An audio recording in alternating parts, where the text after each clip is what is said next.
शिवाजी महाराज आणि त्यांचे गुरु संत तुकाराम महाराज यांच्या चरणावर माझे दंडवत.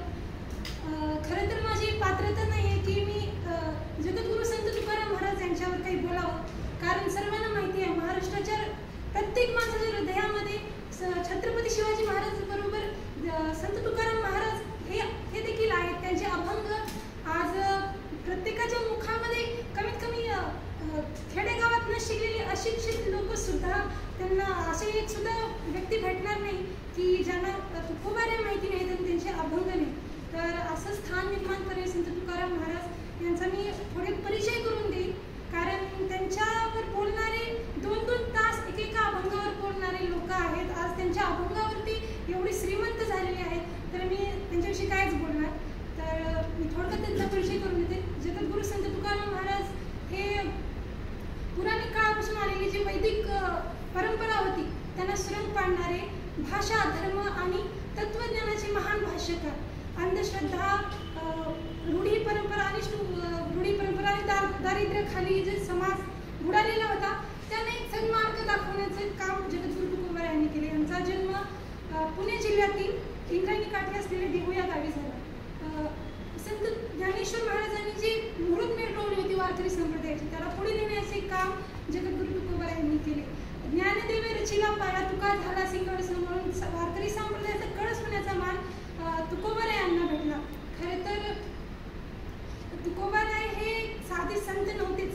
खरं तर सर्व संतांचे योगदान हे खूप असं महान आहे, पण तुकोबारायांची एक शिकवण होती की मानवी जन्माला यायचं म्हणजे करायचं काय आणि मानवी जीवनात येऊन साधायचं काय. आयुष्याचा प्रवास सर्वजण करतात, पण आयुष्याचा प्रवास करताना शेवटीला गाठायचं काय हे एका कीर्तनात सांगत होते. तेव्हा शिवाजी महाराज त्यांच्या कीर्तनामध्ये होते.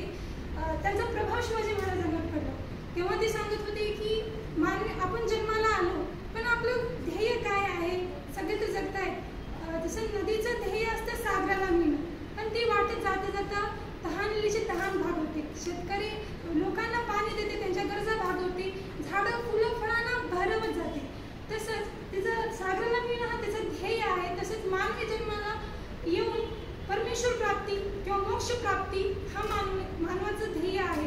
पण ते करत करत काय करायचं, तर आपण आपल्या जीवनात आलो तर मानवी लोकांचं कल्याण करायचं, जनमानसाचं कल्याण करायचं. आम्ही आमच्या जीवनामध्ये लोकांचं जीवनमान उंचवायचं. आम्ही आमच्या जीवनात लोकांशी प्रीत जोडायची, त्यांचं कल्याण करायचं आणि मग शेवटी परमेश्वर प्राप्ती म्हणजे मोक्ष मिळवायचा असं सांगितलं. तेव्हा त्याचा प्रभाव छत्रपतीवरही पडला. त्यांनी एवढं मोठं म्हणजे स्वराज्य स्थापन केलं जिथे सर्व जाती धर्माच्या लोकांना मान सन्मान होता. असं कल्याणकारी राज्य होते जिथे त्यांनी त्यांच्या प्रजेचं कल्याण केलं. हे फक्त जगद्गुरु संत तुकाराम महाराज यांचं प्रभाव होता त्यांच्यावर.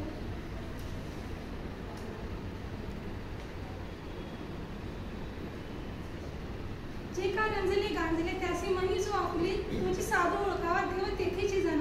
जे गांजलेले लोक आहेत, ज्यांची मानसिकदृष्ट्या जे अंधाधुंदीमध्ये आहेत, गांजलेले आहेत, त्यांचे विचार करण्याची म्हणजे त्यांना समजत नाही की आपण आपल्या जीवनात काय करावं. त्यांना आपल्या अभंगाद्वारे मार्गदर्शन केलं. त्यांचे अभंग, प्रत्येक एक अभंग हा मानवी जीवन कसं जगायचं शिकवणार आहे. 5000हून अधिक त्यांचे अभंग आहेत, जे एक अभंगामध्ये असा मतितार्थ दडलेला आहे की त्यांच्या जर अभंगाचा आपण विचार केला तर अभ्यास केला तर आपलं मानवी जीवन सुखकर होईल. ती एवढी उदारंत करण्याची होती की त्यांच्याकडे भरपूर जमीन होती, तरी सुद्धा त्यांनी एक क्षणात दान केली.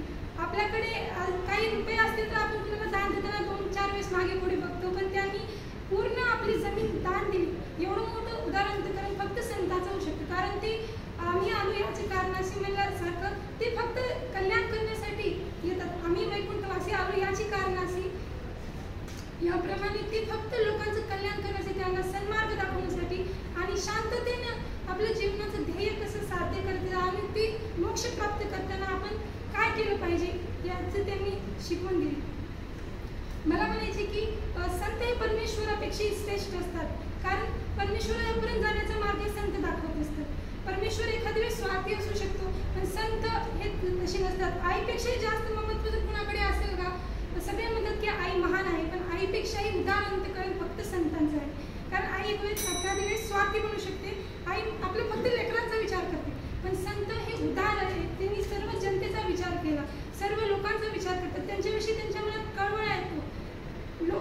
येशू ख्रिस्ताचं जेव्हा आपण पाहतो ना, तेव्हा ते लोक त्यांना खीळ ठोकून मारले, पण ते लोकांवर नाराज झाले नाही. ते देवाला म्हणले, देवांना क्षमा कर, कारण ही लोक अज्ञान आहे, त्यांना काही कळत नाही रे. असंच संतांना वाटत होतं की लोक अज्ञान आहेत, ते माझ्या सोबत जे काही करतायत त्यांचा विरोध लोकांनी भरपूर केला, त्यांची गाथा पाण्यात बुडवली. तिथले पूर्वज लोकांनी आमच्यापेक्षा हा तुका एवढं पुढे काय, एवढं लोकांना सांगतोय, याच्यामुळे त्यांची गाथा पाण्यात बुडवली. पण तिथे लाखोंचा जनसमुदाय त्यांचे अभंग असे मुखोद्गत होते, असं तेवढं त्यांचे अभंग म्हणू लागले. तेव्हा तुकोबारायांना वाटले की आपले अभंग बुडालेले नाहीत, तर ते जिवंत आहेत. आणि आपण पाहतो ते आजही त्यांच्या अभंग रूपात जिवंत आहेत, आपल्या सोबत आहेत. आज विठ्ठल जेव्हा आपण नाव घेतो त्याच्या अगोदर ज्ञानोबा, माऊली, तुकाराम, हे तुकारामाचे पण एवढं महानत्व आहे. खरं तर त्यांच्याविषयी मी एवढंच बोलू शकते. ज्ञानेश्वर, माऊली, तुकाराम. धन्यवाद.